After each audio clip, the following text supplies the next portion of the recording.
que o diabo quer roubar não é o meu dinheiro, minha saúde, minha família. O que ele quer roubar é minha relação com Deus. Eu e você precisamos entender que mais do que qualquer outro benefício, a razão da redenção, a razão primária, é porque Deus criou o homem para ter comunhão com Ele. Lá no Éden, eu brinco que Deus visitava o casal todo dia, que Ele não respeitou nem a lua de mel dos dois. Todo dia Deus estava lá, o que é que Ele estava dizendo? Eu quero participar da vida de vocês, eu quero me relacionar com vocês. E quando Adão peca, a palavra que Deus dirige a ele não é o que é que você fez. A pergunta de Deus para Adão é onde você está. E a minha leitura disso é, o problema não é o que você fez, cara, é para onde o que você fez te levou, para longe de mim. Eu quero você de volta. E aí nós pregamos uma redenção que leva o homem ao perdão do pecado, que o tira do lugar da condenação, para que ele não se perca eternamente, mas não restaura a comunhão. E algo que eu e você precisamos entender é que por meio da adoração, e Deus não estabeleceu um padrão de adoração porque Ele seja carente, porque Ele tem algum problema de autoestima, porque se eu e você não ficar elogiando Ele todo dia, Ele não vai se sentir um Deus bom o suficiente. A Bíblia diz que Ele é completo, absoluto em si mesmo. Paulo pregando em Atenas, em Atos 17, ele diz que Deus não é servido por mãos humanas como se necessitasse de alguma coisa. Deus não precisa do meio do seu culto. Mas o culto é a forma através da qual nós nos conectamos. Mas Ele anseia a nossa comunhão. Quem está acompanhando isso? Então, quando você começa a entender esse desenho, você vai perceber por que é que Satanás se opõe à adoração, ou tenta impedi-la, ou se não conseguir impedi-la, ele tenta anular o seu efeito. Não é porque ele está tentando roubar de Deus alguma coisa, mas ele também quer nos roubar daquilo que Deus gostaria que eu e você experimentamos por meio da adoração. Então eu quero que a gente possa olhar para essas 4 propostas rapidamente, ou contrapropostas do faraó, e a gente entender o que é que aconteceu. Em Êxodo, no capítulo 8, no verso 25, então, os capítulos 3 e 4 de Êxodo, Deus fala com Moisés na sarça. No 5º, ele já vai ao Egito e começa a confrontar o faraó, deixa meu povo ir. A reação inicial dele é, esse povo deve estar muito desocupado para estar pensando em adoração, vamos encher eles de serviço. A ideia inicial é dissuadir. Moisés diz, olha, ninguém vai desistir. E se você resistir, Deus vai te ferir, praga para cima de você, né? E Faraó endurece o jogo e Moisés começa a liberar as pragas depois das primeiras, no capítulo 8, no verso 25, vem a primeira contraproposta. O Faraó diz, tá bom, vocês querem adorar Deus? Não consegui impedir vocês de adorar Deus? Pode adorar Deus. Mas a primeira contraproposta dele é, adora aqui mesmo no Egito. Tipo, por que é que vocês estão querendo sair? Quer cultuar a Deus? Faça aqui. Moisés olha para ele e diz, não vai rolar. Ele diz, nós vamos sair do Egito. E naquele momento ele diz, não, então ninguém vai adorar a Deus. E o Moisés diz para ele, então praga para cima do céu. E aí o processo recomeça até que venha a segunda contraproposta. Qual é a segunda contraproposta? Em Êxodo capítulo 8, agora o verso 28, ele diz, tá bom, vocês podem sair do Egito. Pode adorar a Deus, não precisa ser aqui. Mas não vão muito longe. Moisés diz, você não determina os termos. Nós vamos aonde a gente sente que tem que ir, onde Deus está nos dirigindo. Aí o faraó diz, então ninguém vai. Ele diz, então praga para cima do céu. E aí começa o processo de novo. E agora o negócio ficou mais pesado do que antes. No capítulo 10, nos versículos 8 a 10, ele diz, tá bom, quer adorar, adora. Não quer que seja no Egito nem perto, tudo bem, estou liberando vocês. Mas a pergunta dele, quem é que vai? Moisés diz, como quem é que vai? Todo mundo vai. O faraó diz, não. Os homens podem ir. As mulheres e as crianças ficam. Moisés diz, não. Todo mundo vai. Ele falou, então não vai rolar. E diz, então praga para cima de você. E aí o negócio continua. A quarta contraproposta. O faraó diz, tá bom, vocês querem adorar, pode adorar. Não quer que seja no Egito, nem por perto, vou liberar vocês. Os homens, mulheres e crianças vão, mas ele diz assim, mas os rebanhos ficam. Quando ele fala isso, aí Moisés tem uma reação mais acentuada do que nas anteriores. Eu imagino se Moisés fosse um carioca da Baixada, ele ia dizer, o quê? Ele diz, vai todo mundo, com todo o gado. Ele diz, como iríamos nós e não sacrificaríamos ao Senhor nosso Deus? O faraó diz, então não vai ninguém. Ele diz, então praga para cima de você, até que a história termine. Eu quero que a gente olhe essas 4 contrapropostas como 4 tentativas, uma mais sutil do que a outra, de anular o nosso culto, de anular o efeito da nossa adoração, de colocá-la naquela classificação que Jesus chamou de uma adoração inútil.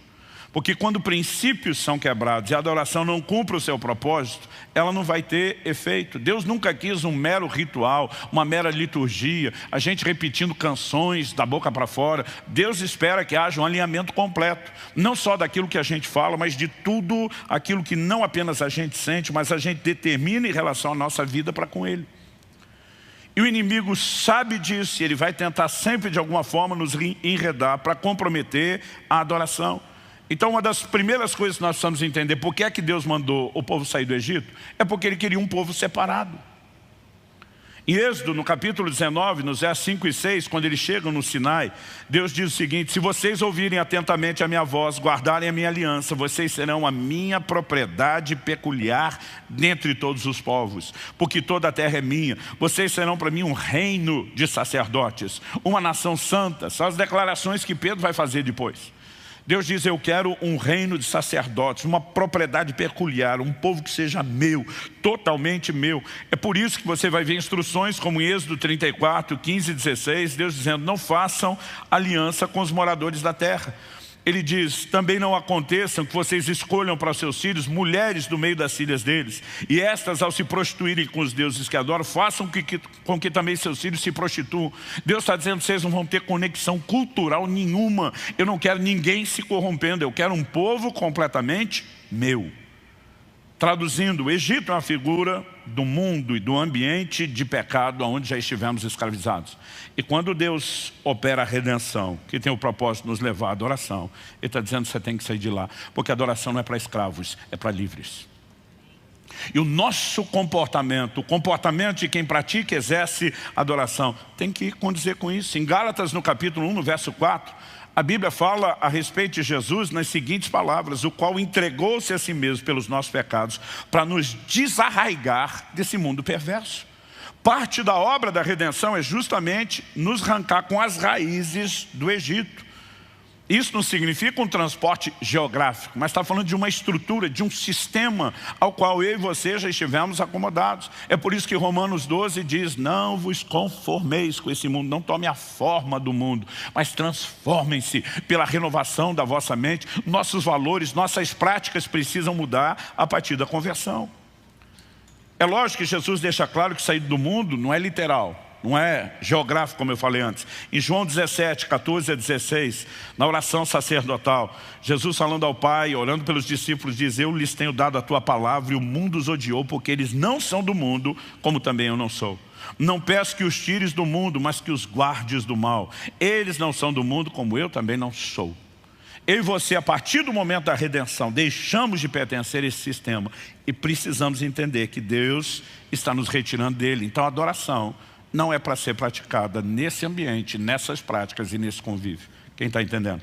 Quando simplesmente o faraó está dizendo, adora aqui mesmo, ele está dizendo, se eu te manter no Egito com esse estilo de vida, com esse padrão e misturado, eu sei que a sua adoração não vai ter valor nenhum. Era uma tentativa deliberada de simplesmente anular aquilo. Agora, eu sei que tem gente que nunca saiu do Egito, mas tem gente que depois de sair acaba voltando para lá. Quando o apóstolo Paulo, escrevendo em 2 Timóteo, capítulo 4, verso 10, ele diz assim, Demas me abandonou, tendo amado o mundo presente. Ele não está falando de um cara que só desistiu do ministério. Está falando de um cara que amou aquele lugar de onde Deus o tirou de tal maneira que migrou, voltou para lá. E muitas vezes tem aquelas pessoas que nem saem, elas querem tomar uma decisão por Jesus, mas não querem viver o processo de santificação que deveria nos tirar do mundo. E tem aqueles que até saem, mas em algum momento eles acabam regressando. Essa proposta ela é descarada. Moisés não aceitou. Mas a segunda contraproposta ela é mais sutil. O faraó disse, tá bom, vamos rever. Não precisa ficar aqui. Só não vá muito longe. Então ele está dizendo, eu até negocio só não permanência, desde que a gente não perca vínculo. Desde que a gente não desligue totalmente. E aqui nós temos uma contraproposta, que basicamente ainda mexe na área da consagração, mas ela é mais sutil. É quase como se ele estivesse dizendo, olha, saia do mundo, mas não totalmente. Fique por perto, mantenha contato. Não vamos romper de forma completa. Tiago, no capítulo 1, no verso 27, diz, a religião pura e sem mácula para com nosso Deus e Pai é essa: visitar os órfãos e as viúvas nas suas aflições, número 1. E número 2, guardar-se incontaminado do mundo. Você pode repetir isso comigo? Diga, a religião pura e sem mácula é guardar-se incontaminado do mundo. Deus espera isso de nós, né? Ele nos arrancou de lá justamente para isso. E o relacionamento com o mundo é incompatível para aqueles que cultuam a Deus. 1 de João 2, de 15 a 17, não amem o mundo, nem as coisas que há no mundo. Se alguém amar o mundo, o amor do Pai não está nele. Porque tudo que há no mundo, os desejos da carne, os desejos dos olhos, a soberba da vida, não procede do Pai, mas procede do mundo. Ora, o mundo passa, tem como seus desejos, outra tradução diz suas concupiscências. Mas aquele que faz a vontade de Deus, permanece para sempre. Eu acho interessante, há uma frase de John Wesley que diz, a conversão tira o cristão do mundo, ou do Egito. Mas ele diz, mas a santificação tira o mundo do cristão. São dois estágios distintos. A gente tem um ditado entre os pastores que a gente diz, difícil não é tirar o camarada do Egito, é tirar o Egito de dentro dele. Então a conversão nos tira do mundo, ou do Egito. A santificação tira o mundo ou o Egito de nós. E é quase como se dissesse, tudo bem, não consigo impedir vocês de sair e querer ir para Deus, mas vou tentar minar a continuidade do processo, porque eu consigo anular da mesma forma. Em Atos, no capítulo 7, no verso 39, Estevão, na sua pregação, fala de muitos nessa geração, ele diz, no seu coração, eles voltaram ao Egito. Fisicamente, nunca voltaram para lá, mas algo aqui dentro não desligou. Ele diz, no coração, voltaram. Anos atrás, eu lembro de uma conversa que eu estava tendo com um pastor amigo do Distrito Federal. Em algum momento nós caímos nessa coisa de algo que se fazia muito antigamente, cada vez menos hoje, é ter um momento no culto que você abria para testemunho. E você simplesmente passava o microfone e deixava as pessoas testemunhar. E você tinha todo tipo de surpresa, né, em momentos de improviso como esse. E ele falou de uma situação onde uma pessoa chegou, eles estavam até acompanhando o processo, não era alguém completamente estranho. Falou, pastor, eu queria dar um testemunho, o senhor sabe da minha conversão. O camarada tinha sido, chamá-lo de torto era elogio, de tão esculhambada que era a vida dele. E ele tinha se convertido, e a turma assim, conhecia a história dele. E ele sobe e fala, olha, muitos de vocês sabem minha fama na cidade, conheceram minha história. Eu estava preso na bebida, nas drogas, nas orgias, né? no crime. Ele vai descrevendo, ele falou, mas olha, Deus me alcançou, me salvou. Mas à medida que ele vai falando de onde Jesus o tirou, e a ideia era exaltar a redenção, o testemunho, teve um momento que ele para e dá um suspiro e larga um, eita tempinho bom aqui. Eu falei, pastor, tu tá de brincadeira? Ele falou, pior que não. Eu falei, aí? Ele falou, aí que eu olhei para a turma do som, da técnica de som, na hora, mandei cortar o som do microfone, tivemos que arrumar aquela situação. Como que alguém está testemunhando que Deus tirou de lá para cá, mas quase como quem diz, cortou o meu barato, que bom era aquilo. No seu coração, voltaram ao Egito. E eu e você precisamos entender, quando Satanás não consegue nos prender no mundo, ele tenta manter algum tipo de conexão, mesmo que você sinta que está do lado de fora. Essa é a segunda tentativa dele de anular a adoração. As duas primeiras contrapropostas são parecidas, porque elas mexem na questão da consagração, diretamente, o envolvimento com o pecado, com o mundo, mas uma é mais sutil do que a outra. A terceira, para mim, é mais sutil do que as duas primeiras. Chega um momento onde o faraó diz, tá bom, não vou negociar a permanência no mundo nem por perto. É quase como se dissesse, eu desisto de lutar pela consagração. Mas ele diz o seguinte, os homens podem ir, mulheres e crianças ficam. Sabe o que ele está dizendo? Eu nem me importo de brigar pela sua consagração, se eu conseguir impedir vocês de adorar a Deus em família. E aqui nós temos algo que não pode ser ignorado. Eu tenho falado, batido nessa tecla há muitos anos, a nossa vida familiar não pode ser simplesmente, a gente não pode fazer uma dicotomia e tentar separar isso da nossa fé. 1 Timóteo 5,8 diz: se alguém não cuida dos seus, especialmente dos da própria casa, negou a fé e é pior do que o incrédulo. Quando eu e você ferimos os princípios de Deus para a família, nós criamos uma desconexão com Deus no aspecto da nossa fé. Pedro diz: maridos, honrem as vossas mulheres como um vaso mais frágil. Aí ele diz assim: para que as vossas orações não sejam impedidas. Ele não está dizendo, maridão, seja esperto, trate bem sua mulher para você ter um clima melhor dentro de casa, harmonia, felicidade, paz. Ele está dizendo, ei, se você desrespeitar o que Deus estabeleceu sobre família, suas orações vão ser impedidas. Você não vai ter um problema só debaixo do teto, você vai ter uma desconexão com Deus. E são inúmeros os textos que trazem advertência sobre essa questão. Ao que eu e você precisamos entender que, se por um lado o diabo não quer que nós cultuemos a Deus enquanto indivíduos, parece que ele tem um desespero da ideia de cultuarmos a Deus em família. Aí você vai entender que na Bíblia, embora a salvação seja individual, em termos de responsabilidade, o plano e o projeto de Deus é para a família. O que é que Deus prometeu a Abraão? Em ti serão benditas todas as famílias da terra. Paulo escreve aos Gálatas e diz que Deus pré-anunciou o evangelho a Abraão nesse dia. O que é que Deus diz para Noé? Eu quero oferecer salvação não só para você, mas para toda a sua família. O que é que Deus propôs para Ló ao tirá-lo de Sodoma? Eu quero oferecer salvação para você, mas para toda a sua casa, para toda a sua família. E quando você chega no Novo Testamento, você vai ver essa declaração, tanto sendo feita a respeito de Cornélio, como do carcereiro de Filipos, sobre ter salvação, não só para a pessoa, mas para toda a casa. Responsabilidade de salvação individual, mas o plano de Deus é para a família. E Deus está atrás de gente que se levante como Josué para dizer, eu e a minha casa serviremos ao Senhor. Muitas vezes nós não percebemos o quanto Satanás quer nos enredar e nós não lutamos como deveríamos por uma adoração familiar. Muitas vezes a nossa sensação é mais ou menos o seguinte, bom, a família não quer, problema deles, eu vou sozinho. A verdade é que Deus te chama enquanto indivíduo você tem a responsabilidade de corresponder com Ele, mas todos nós deveríamos carregar uma mentalidade de lutar pelos nossos familiares, de interceder, de manter um bom testemunho, de evangelizar, e mesmo aqueles que já estão servindo ao Senhor, de preservarmos um ambiente onde a família adore juntos. Eu sei que há determinados momentos, os filhos crescem, vão migrando aí da adolescência, à juventude, Nós temos aqui pais que vêm pela manhã e os jovens vêm no culto da noite, por diversos motivos. Eu não estou dizendo que todo domingo a família precisa necessariamente estar junto.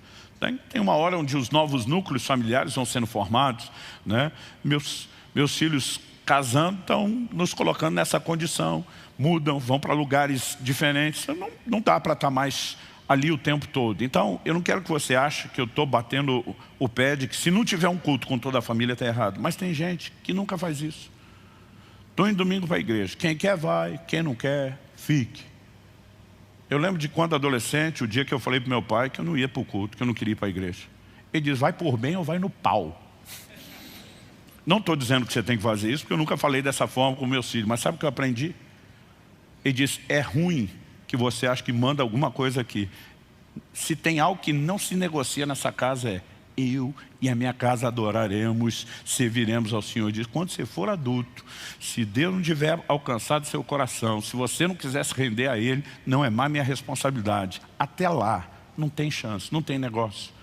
E muitas vezes eu me lembro da insistência do meu pai, tem que ir todo mundo para a mesma igreja, todo mundo para o mesmo culto, todo mundo tem que ter culto familiar, porque há um princípio bíblico a respeito do culto em família, de nos posicionarmos juntos. E eu não estou falando só sobre a questão do ambiente, mas do que Deus quer fazer na sua casa.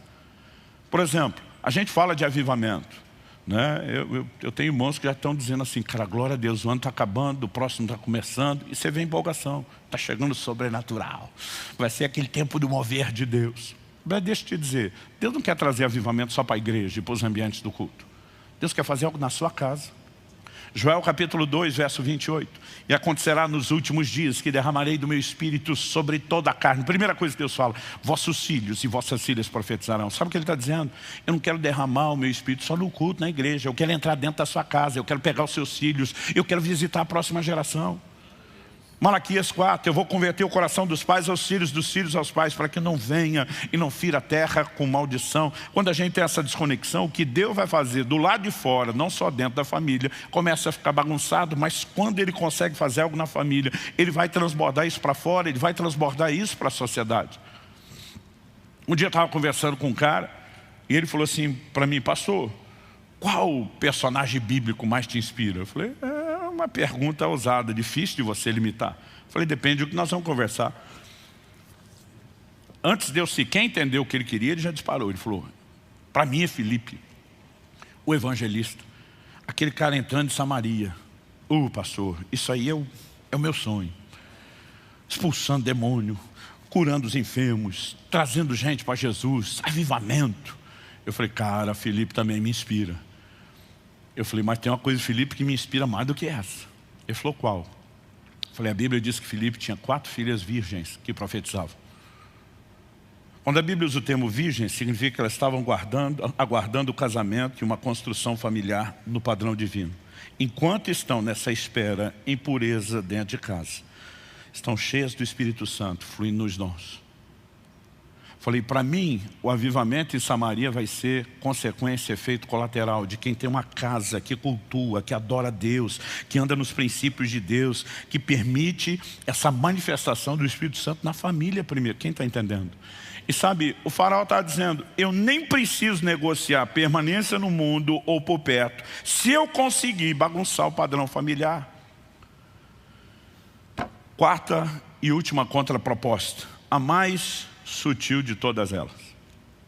Ele diz, tá bom, não precisa ficar no Egito, não precisa ficar por perto, pode todo mundo adorar em família. Agora, isso aqui é tão sério, que ele está dizendo, eu desisto de brigar por aquelas outras coisas, porque se eu te enredar aqui, eu anulei sua adoração do mesmo jeito.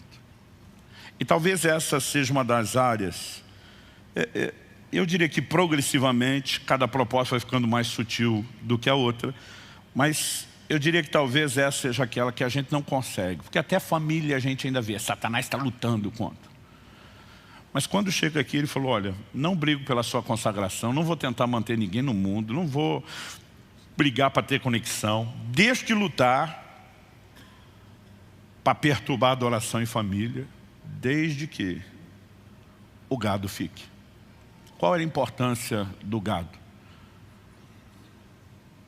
Eu e você precisamos entender pela resposta de Moisés. Aliás, é nessa hora que você vai ver em Moisés uma indignação que parece que não foi manifestada antes. Essa é a hora de falar, o quê? Como iríamos nós e não sacrificaríamos ao Senhor nosso Deus? Sabe o que ele está dizendo? Deus não está esperando que a gente apenas cante. Deus está esperando sacrifícios, ofertas. E nós faremos isso por meio dos nossos bens. A quarta e última contraproposta é mais ou menos assim, eu não tento te prender no Egito, nem por perto, nem luto tanto pela sua família, se eu conseguir impedir você de adorar a Deus com seus bens. Provérbios capítulo 3, versos 9 e 10 diz, honra ao Senhor com seus bens. É lógico que Jesus falou de um culto que por meio dos lábios nós o honramos. Esse povo me honra com os lábios. Enquanto eu e você estávamos adorando, agora há pouco nós estávamos honrando ao Senhor com os lábios. Não significa que não há honra nisso. Mas em nenhuma outra área Deus foi tão específico sobre pedir honra como Ele foi nessa área. Me honrem com os bens. Por que razão Deus fez isso? Porque os bens são importantes? Não. Interessante que no plano espiritual, quanto mais você se desprende daquilo que é terreno, mundano, daquilo que é carnal, e eu brinco nesse processo de santificação, seu centro de gravidade muda, as coisas da terra normalmente te atraem, puxa para baixo, mas o centro de gravidade do reino de Deus para cima. Então cada vez menos você dá importância ao dinheiro. O que Deus está valorizando não é o dinheiro. O que Deus está valorizando é o coração do homem. E Ele sabe a disputa no coração do homem que acontece por essas coisas. É quase como se Deus dissesse, se você não conseguir sujeitar essa área à minha vida, a coisa vai bagunçar. John Blanchard afirmou, em determinada ocasião, poucas coisas testam mais profundamente a espiritualidade de uma pessoa do que a maneira como ela lida com dinheiro. Quando eu olho para esse assunto, eu percebo que o dinheiro em si não é o problema. Tem gente que olha para o dinheiro quase como se fosse demonizado. E essa não é a perspectiva bíblica. A Bíblia diz que o amor ao dinheiro é a raiz de todos os males, não é o dinheiro. Eu costumo dizer que tem crente que tem dinheiro, mas o dinheiro não tem ele, porque o problema não é o crente ter dinheiro, o problema é o dinheiro ter o crente, que essa é uma definição antiga de avareza. O avarento não possui as coisas, são as coisas que o possuem. Por que sabemos disso? Porque o Salmo 62:10 diz, se as vossas riquezas aumentam, Deus não diz lá, jogue tudo fora, se livre disso o mais rápido possível. Deus diz, se as vossas riquezas aumentam, não ponhais nelas o coração. Qual a maneira de demonstrarmos que o coração não está preso? Paulo escreve a Timóteo, e depois de dizer que o amor ao dinheiro é a raiz de todos os males, ele fala do perigo dos que querem ficar ricos, ele vai dirigir uma palavra aos que já estão ricos. Ele diz, diga aos ricos desse mundo, que sejam generosos em dar, prontos a repartir. E ele começa a falar de um estilo de vida, onde o dinheiro não é seu senhor, ele é seu servo. E nós precisamos entender que essa disputa, na verdade, diz respeito ao que é o controle do coração. A única coisa chamada de um senhor, em concorrência direta com o senhorio de Deus no nosso coração, é uma relação errada com o dinheiro. Em Mateus 6:24, Jesus diz, não podeis servir a Deus e às riquezas. Não dá para servir a dois senhores. Em Colossenses 3:5, Paulo diz que a avareza é idolatria, ou seja, o crente que é apegado demais àquilo que é material, ele tem um ídolo, ele tem um falso Deus na sua vida. Em Mateus, no capítulo 13, na parábola do semeador, Jesus fala que uma das sementes caiu entre os espinhos. E o problema dos espinhos é, se você não arrancar da sua vida, eles não ficam estacionados. A Bíblia diz, e eles cresceram. E quando cresceram, sufocaram a ação da palavra. O que é que tem o poder de sufocar a ação da palavra na nossa vida? Jesus disse que os espinhos são os cuidados do mundo e a sedução das riquezas. Então não é o dinheiro em si, mas uma relação com ele. Ela é categorizada na Bíblia como algo delicado. E basicamente o que eu e você precisamos entender é que quando Deus está dizendo, se você me honrar, eu te honro de volta, não é que Ele tem necessidade da honra. A honra é algo que nos protege, que blinda o nosso coração. Quem está entendendo?